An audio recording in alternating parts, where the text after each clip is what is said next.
And here are Mr. Colin. How you doing, my friend? How you getting on? I'm very good, Dan. I really appreciate you inviting me on.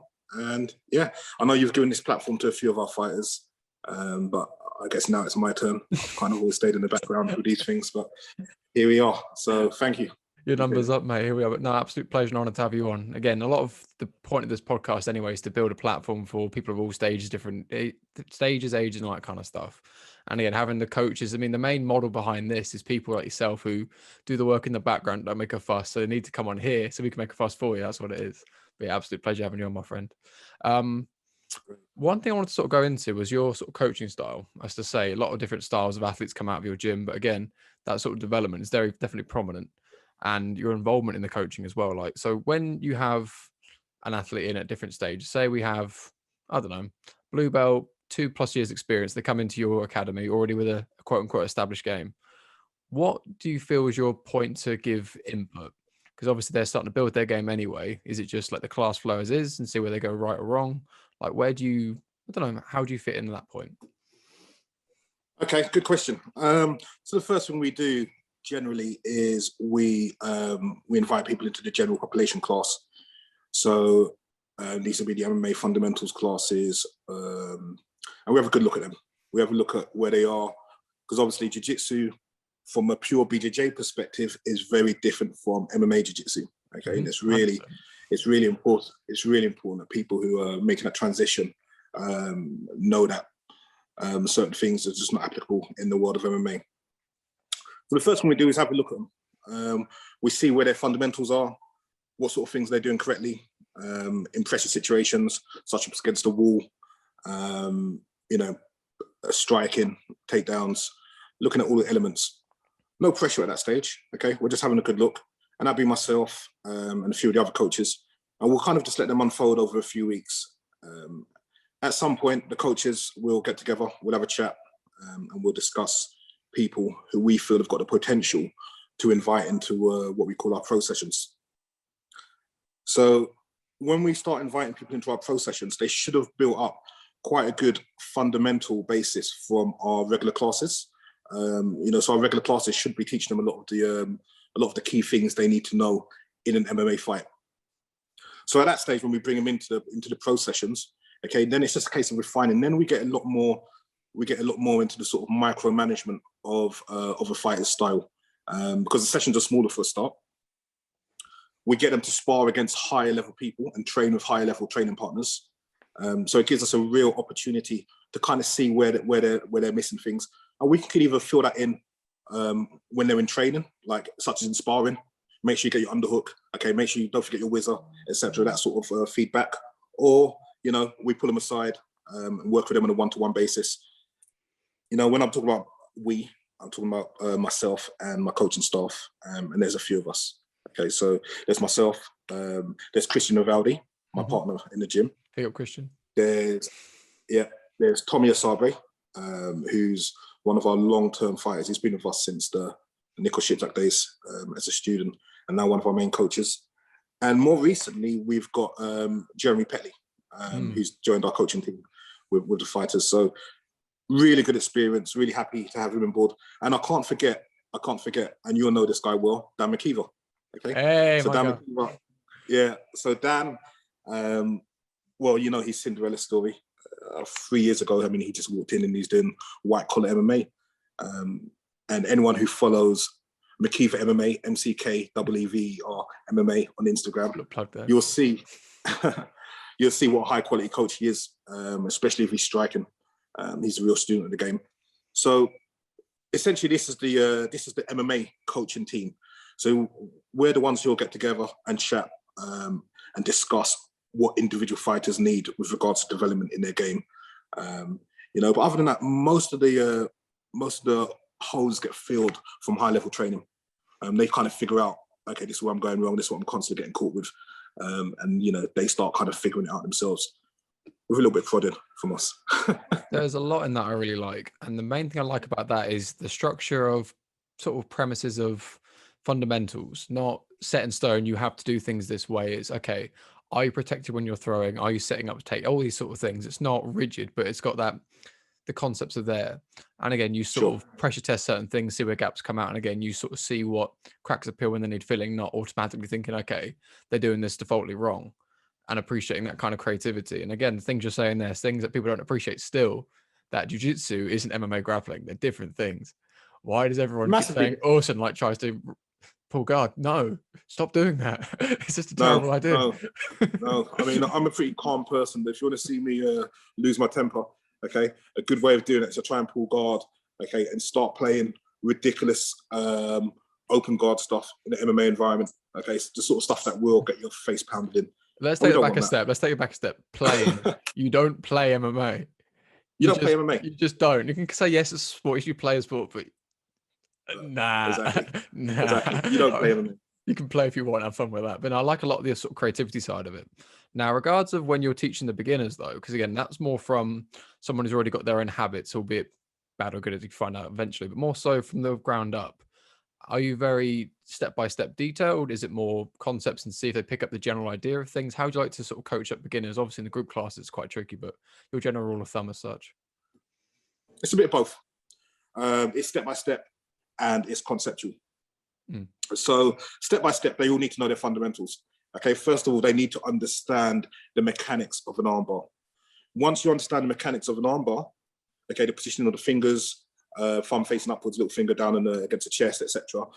Engage the hips, hips close to your shoulders, all that sort of things. Once you understand the mechanics of the armbar, which they need to understand, then conceptually they can start figuring out different ways of how to get there. So we'll give them a solid base. We 100%. That's something which is essential. They need to know how to throw, jab, cross, hook, uppercut, your standard punches, okay? They need to have the fundamentals of footwork.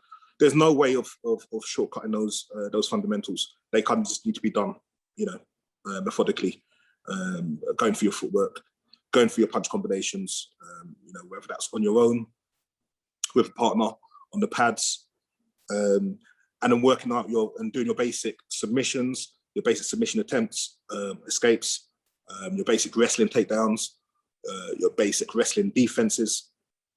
These are all fundamentals which has to be learned on a sort of, as-is basis. Conceptually, we like to build on that, okay? One thing, in terms of my particular coaching style, I don't like to enforce too much on someone how they should be fighting. Certain fundamentals must be in place, but there's a lot of factors which determine why people fight a certain way. Yes, sometimes this is down to bad habits, okay? But sometimes it's literally just their physiology. And it makes sense, to let them flow and fight in their more natural style than saying, do things this way. I'm not going to ask someone who's 6'4", 190 pounds to start bobbing and weaving like Mike Tyson, okay? It's pointless.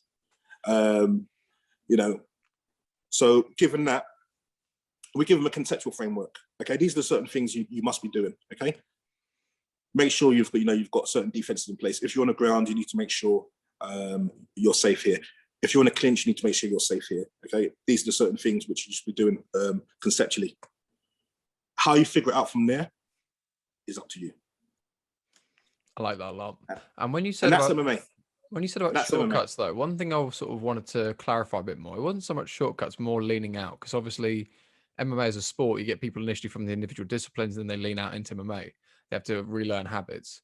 People going in blind as such, then go MMA from the word go. And that's where it's even more interesting, as to say, like you're saying there, like a Lancashire competitor like myself wouldn't be bobbing or even like Mike Tyson. But again, I'm not going to be on throwing looping overhands and double legs and the rest of it. Like I've never thrown an overhand in my life. This is sort of the point, though. This is why it's interesting, but also the creativity side of it, but also keeping it gen pop, because again, you're in a big group class, so you can't spend the whole time with one person doing this. It gets very interesting. But now when it comes to sparring, how would you like to do yours, especially with beginners? Are you more like open group sessions? Is it specific stuff? What would you like to do? It varies. There is specific sparring. So depending on what we've been working on in the fundamentals class, we might say, start from this particular position. Start from one person turtling, the other person hip riding, for example. Okay, and we'll start the we start to spar from there. One thing we're very big on is everybody spars from the beginning. There's no sort of real fill-out process, or there's real any process of breaking people in for a number of weeks or a number of months before they get a chance to spar. If someone's up for it, okay, from the very first lesson, they're sparring. Obviously controlled. We'll always make sure people are looked after. We match them up with someone with similar experience, or if someone is more experienced, make sure that person takes care of the beginner. So yeah, open sparring, we might just say boxing, rounds, go for it. Grappling rounds, go for it. Or we might say specifics, we want you to go for this particular position. We want you to escape from this particular bad position. So it's a little bit of everything. There's no one way. I think all of it has its value, and that's what we try to put in place in the gym. Definitely, it's definitely interesting having that variety. And the reason I'm sort of asking this, it's more where you sort of prioritize. Some gyms are very heavy on, okay, we're doing this sequence from side control. They do X, then Y, then Z. Now we do loads of specific rounds from that specific side control variation. And then that's basically most of the session. Then it's open sparring. But again, I like how sparring from the word go as well, because again, if I tell you in 10 weeks you're going to start sparring, you're like, okay, that makes it much bigger than it is. It's like, shit, every day it's like praying for a fight, and it's horrible, man. You get gyms like that, and it's like, why is there such a thing? Like, you just spar all the time. Now I've got everyone's watching me, and it's just another, I don't know, man. It's horrible. Yeah, I get that. I mean, what you just said about, doing a particular type of sparring, that's definitely more of a jiu-jitsu thing than it is an MMA thing. 100%. In MMA, you need to be more flexible with your approach to sparring. For example, we do sparring on a Monday night with our pro team, and how they spar is basically just open sparring. They'll do a couple of warm-up rounds where they're just going really nice and light, okay, just touching, not really going for takedowns. And then from there, it's open sparring, MMA gloves, shin guards, gum shields, and they basically just go. There's no restrictions on what they're doing in terms of what we tell them. But obviously we're watching, analyzing, commenting, and we just go from there. But then they'll also do another session, say midweek on a Wednesday. If the full sparring is on a Monday, the midweek on a Wednesday, where everything's broken down more technically. So there's no sparring on that day, but we'll be doing a lot of live drills, okay, a lot of scenario drills, and working out those. On a Friday, we'll do a mix. So we do technique, scenario drills, and also some more sparring, but very light. We're talking about the pro team here. Like these are their specific training program for them. So it's a good mix. I think it's really important after the heavy sparring session on a Monday. By the time we get to Wednesday, they get a chance to slow things down, analyze things, and we might work on some of the things that we saw people need from the Monday night, and start working out scenarios and getting people to pair up and drill those over and over and over again. But from an MMA perspective, so it will always involve strikes, wrestling, and jiu-jitsu. See, there's a lot of that I like about how it's, again, if you say we're just grappling, then you're not going to try and stand up. You're not going to try and scramble, try and strike. And I like how you're keeping that open. But one thing I was sort of going to get more into was more the hard sparring is the wrong kind of word, more competitive sparring. I think it's the tone we use, I think. I'm not too sure why not. We've got the competitive rounds where you have your A game. Every round you're trying to win per se, trying to get dominant position, trying to implement your A game.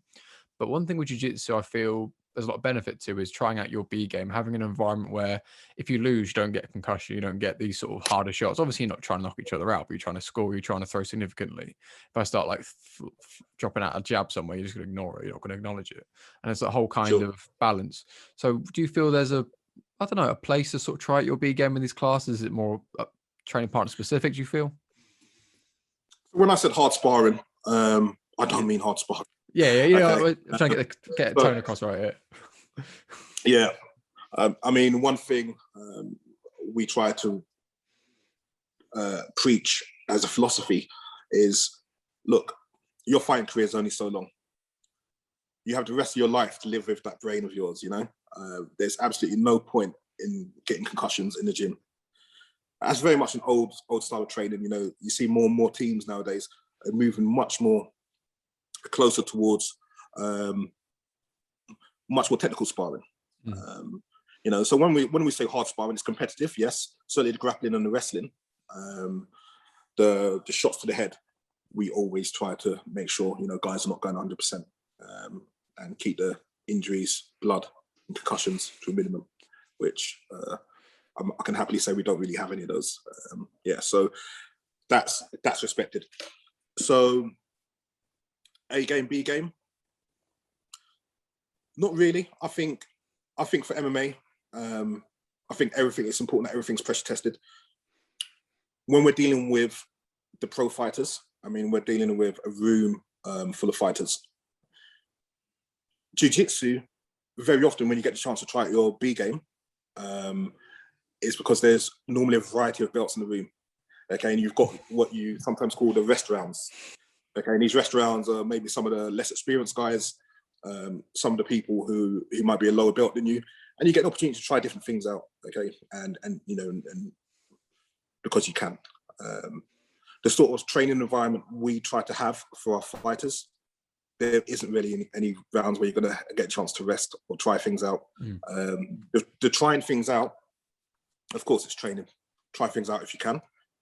But the trying things out, we've got sessions specifically for that, okay? And that's our drilling sessions and our technical sessions. Very well worded. Saying the white belt, the rest round sort of thing. You did very well saying that very politely. Everyone's happy now. I like that. That's impressive. But this is sort of, I like the way you've answered that as well, because again, you keep one session dedicated for competitive competition rounds, albeit the certain pace, a sort of gentleman's agreement that, okay, this is like, you know, we kind of know what we're doing. There's rules we've got sort of unwritten, but yeah, they get those sessions where whatever you do, this is essentially the fight. This is how the competition would play out if you did this in a fight, albeit without the same level of damage. And then the separate sessions, your development and your skill work, and this is sort of the trial by fire, so to speak. I like that a lot. Now, regards of how different athletes at different stages manage their training. Some people do S&C separately quite a lot. Some people just want to get a burnout in the sessions. That's their training. Like, how do you like to sort of build your sessions? Are they all well-rounded for everyone? Is it more, if we're doing jiu-jitsu, it's just jiu-jitsu, this is sparring as well in the same session, but conditioning-wise in your own time? You know, those get those, I'm not going to name gyms, but you know, there's ones that spend the whole half an hour warm-up doing like, I don't know, like burpees and stuff.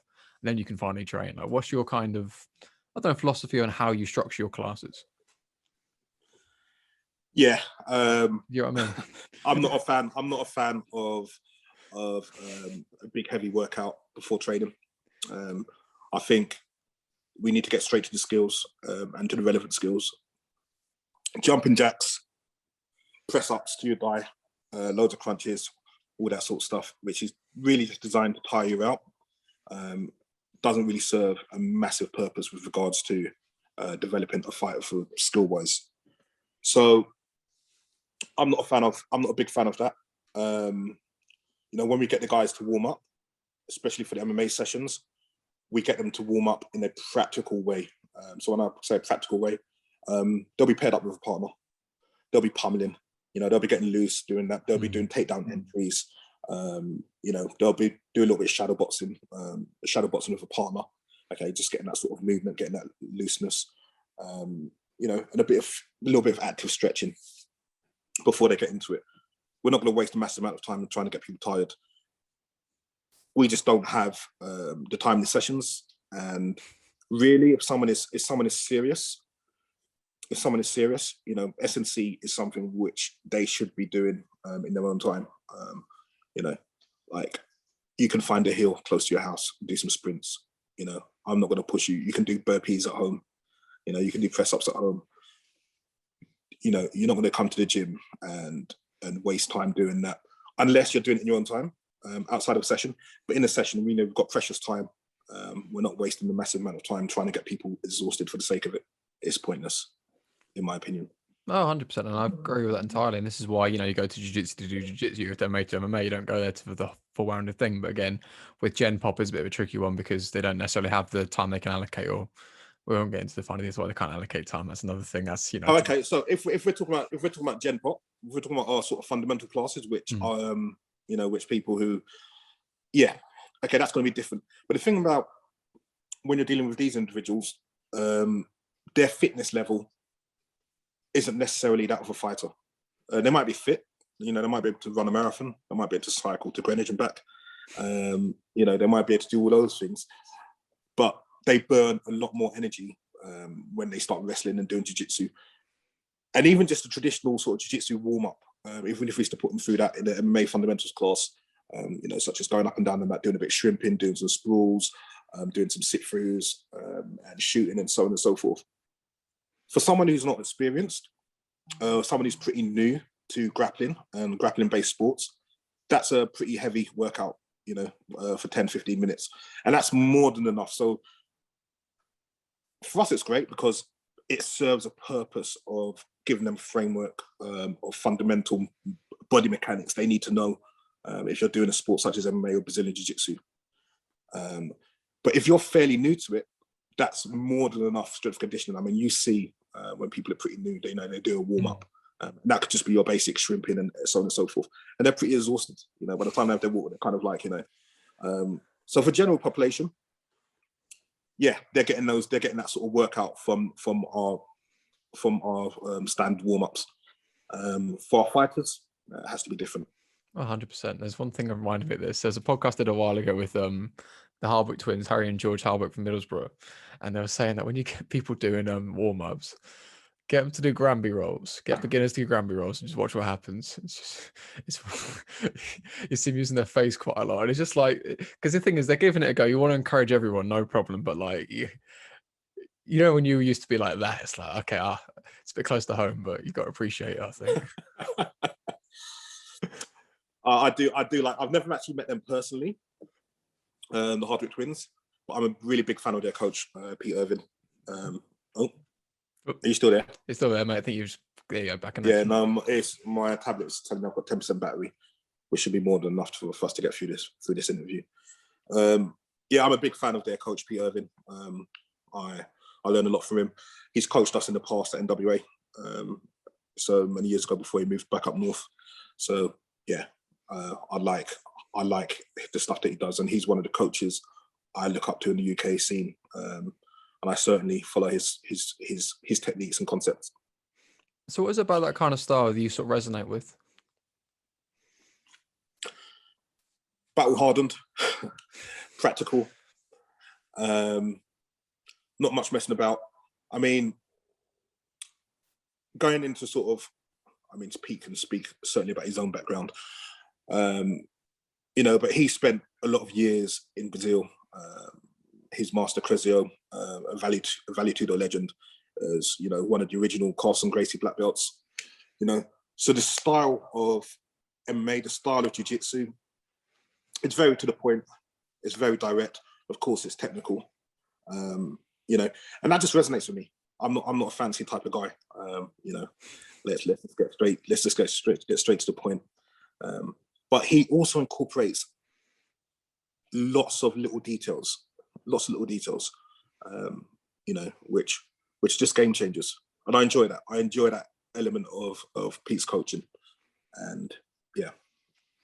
So, in a bit more detail in that sort of thing, when it comes to little details, is it more individual positional control? Is it more general movement concepts as to why things work and why they don't? What sort of things do you find really stand out? What, in terms of from watching someone like Pete? Yeah, for watching his sort of coaching style, is there certain things you want to add or take away from your sort of current coaching game as such? No, I mean, there's a lot of concepts which we all understand as MMA people, but sometimes, yeah, just a slight position of the feet, slight position of the hands, twisting your body this way, twisting your body that way, which you can think to yourself, oh right, I never really thought of it like that. Okay, and that really does open up this, which I wasn't necessarily expecting. For me, it was, I'm speaking in really broad terms here, without using specific examples, but for me, it might have just been something that's a defensive maneuver. But with this slight adjustment, suddenly it goes from a defensive to an attacking maneuver. And these are the sorts of things which I think he does really, really well. You know, and like I said, that could just be hand placement. It could be, you know, a slight shifting of the hips. It could be, yeah, Pete's great at that. So, Yeah, these questions get really tricky without being able to actually demonstrate techniques. It's like, okay, so you got your hand there, but there isn't there, but you're in for everyone listening, but you're in your turtle. But yeah, it's just a bit like, yeah, it's just quite a hard one to really answer. It's more so the sort of approach in the sense you can go with sort of John Danaher, like every word you could think of to explain the simplest technique, or less is more, and premise based and cons, that sort of thing. And there's loads of different ways of going about it. And it's more your influences that sort of built your style. So who would you say, I don't know, has been the biggest influence in your current coaching style? Nico Shipzak. I'd have to say Nico Shipzak. I mean, Nick is mine and Christian's original coach, MMA coach. He's the guy who molded us into, MMA people. When I first came to New Wave Academy, because myself and Christian were not the original owners of New Wave Academy, that was Nico Shipzak. So when I first came to New Wave Academy, my background was mainly striking. Then I started transitioning to Brazilian Jiu-Jitsu, and I was struggling to make it to my Brazilian Jiu-Jitsu class because it was just too far away. So I was looking for something closer to home, and there was nothing. This was in Croydon, Crystal Palace area. There was nothing. The only thing I could find in Google was an MMA class. So I went along to the class. Nico Shipzak was the coach. I didn't know anything about him. Didn't know who he was. And to be fair, not many people did, because this was before he got into the UFC. This was before he got into a The Ultimate Fighter. And a lot of the things which I still use today is stuff that I've learned directly from Nick. You know, so I'd have to say the biggest direct influence and MMA coach I've spent the most time with, the most sessions under, is Nick Shipzak. Yeah. It's sort of interesting because we always talk about like fighter style, they develop their game from him, them, and whoever else. Whereas with the coaching style, again, you sort of lean out your own style. You think, okay, I liked what he said, I didn't like what they said. Okay, I want that kind of approach. This worked for me, and so on and so forth. You start to, I don't know, you find your feet. I'm conscious of time and also your battery life. So I've got the three questions I'm going to end on. We'll have to get part 2 booked in, but one thing at a time. So the first question I've got, you're about to walk out to perform. Actually, we'll make it more coach orientated. Your fighter's about to walk out for their competition. They're a bit of a bag of nerves. They're trying to be composed. What rule of thumb do you give them to make sure they perform in the best headspace? Start the fight, hands up, relax, take the center of the cage. Okay. From there, it's just a sparring session. You've done this before 1,000 times over. Okay. There's nothing new. The only thing that's different is the crowd. Perfect. Less is more. I'd love to see it. Because again, as you know yourself, as soon as the first bell goes and you're already hitting the face, okay, all right, business as usual, it's autopilot. But everything up to that point is like, okay, who am I? What is this? How do I learn MMA? It's on YouTube, like, how do I throw a punch? Like, what is this? Who am I? But again, that kind of reassurance, that's good. Post competition, one of your fighters gets the win, nice shiny belt. On the way back, takeaways, talk to me. What's going on? Are we getting Deliveroos? Are we getting pizzas? What's going on? Real questions. For me, being a bit more of a senior citizen, you know, and if someone's just won a title, you can guarantee in an MMA show that's probably close to midnight. You know, very late on the card. I just want to get home. But then again, you know, within a decent time, Nando's is pretty standard. I mean, when we talk MMA, it's synonymous with Nando's, whether it's post weigh-in or post fight. You know, it's something like Nando's, but not anymore. I'm not one to be part of the celebrations that go on through the night with maybe some of these younger guys. But yeah, for sure, that journey home is full of energy, banter, laughs, and relief, I guess. Very chicken now. But let's rephrase the question. So you've just won the fight in the prelims. It's like 7 o'clock in the evening. You think, okay, cool. Bed in about an hour. Nando's on the route home. What is the order? What are you going to tell what you're saying? Nando's. Oh, okay, definitely Nando's. And then drive. You know what? I actually pray for the day I get home from an MMA show before 9 p.m. That'd be great. Well, I mean, what are my options? I might decide to. I might go crazy. I might go home and just watch some Netflix. No. Let's not get carried away. We can say a lot of things in this podcast. Let's not say things too wild. We might get, cancelled for that. But yeah, so the Nando's order, the people, what are they waiting for? Going, what is the what was the damage? Talk to me. What, their orders? Your order. What is your order for My order? Nando's? Yeah. First of all, I'll have to see if I've got anything on my card. The real struggle. Again, anyone who's coaching will appreciate that as well. It's like you see the fighters in the UFC and stuff like, nah, you ain't getting that. Yeah, exactly. So see if I've got any sort of bonus chicken or whatever on my Nando's card. But I mean, I'm pretty straightforward. Half chicken, chips, rice, drink, done. Less is Really more. simple. Quality over quantity. Love to see it. And the last question: day one beginner walks in full of beans, wants to take over the world. What rule of thumb do you give them to make sure they start on the right foot? Show up. Show up. Motivation is not going to last, okay? But discipline will last. But you need to be disciplined. And you need to show up. And you need to drill. And you need to do the things that aren't so interesting. And you need to do the things that aren't so flashy, okay? But you need to show up and turn up every day and just train as much as possible. That's the only advice I'd give to a beginner. Don't worry too much about learning this technique or that technique or mirroring this fighter's style. The only advice I would give to a beginner is to show up and go to as many classes as possible, ask as many questions as possible. And if you stay the path, then things will work out. Okay, you'll get your opportunity to fight, and yeah, and hopefully you'll get the career that you want out of it. Fantastic. And now your social medias, New Wave Academy, obviously reopening 12th of April. Any details on that? Yeah, so Instagram, New Wave Academy MMA, all one word. 12th of April, we're reopening for kids, Warrior Club section. Missing those guys. We've got a really, really big kids section at New Wave Academy. So it's been pretty quiet without them for the last few months. So looking forward to getting those back in 12th of April. 17th of May, we're going to start bringing back our teenagers and adults. And 21st of June, hopefully we're back to full training, no restrictions. Boris, do us a favor, please. Okay, no more lockdowns, no more tier phases. Let's just get back to it. Perfect. Links to those will be in the description. Be sure to check out the podcast sponsor, English Hypnotist, and Good Performance Nutrition. English Hypnotist, again, we talk about this a lot in the podcast, is mindset. And a conversation with Rich can be game changing. Get rid of those roadblocks, get rid of self-sabotage again, achieve your full potential. Good Performance Nutrition, again, Dan Good, professional MMA fighter. He's got a nice business, again, very people-orientated person. Products are good quality.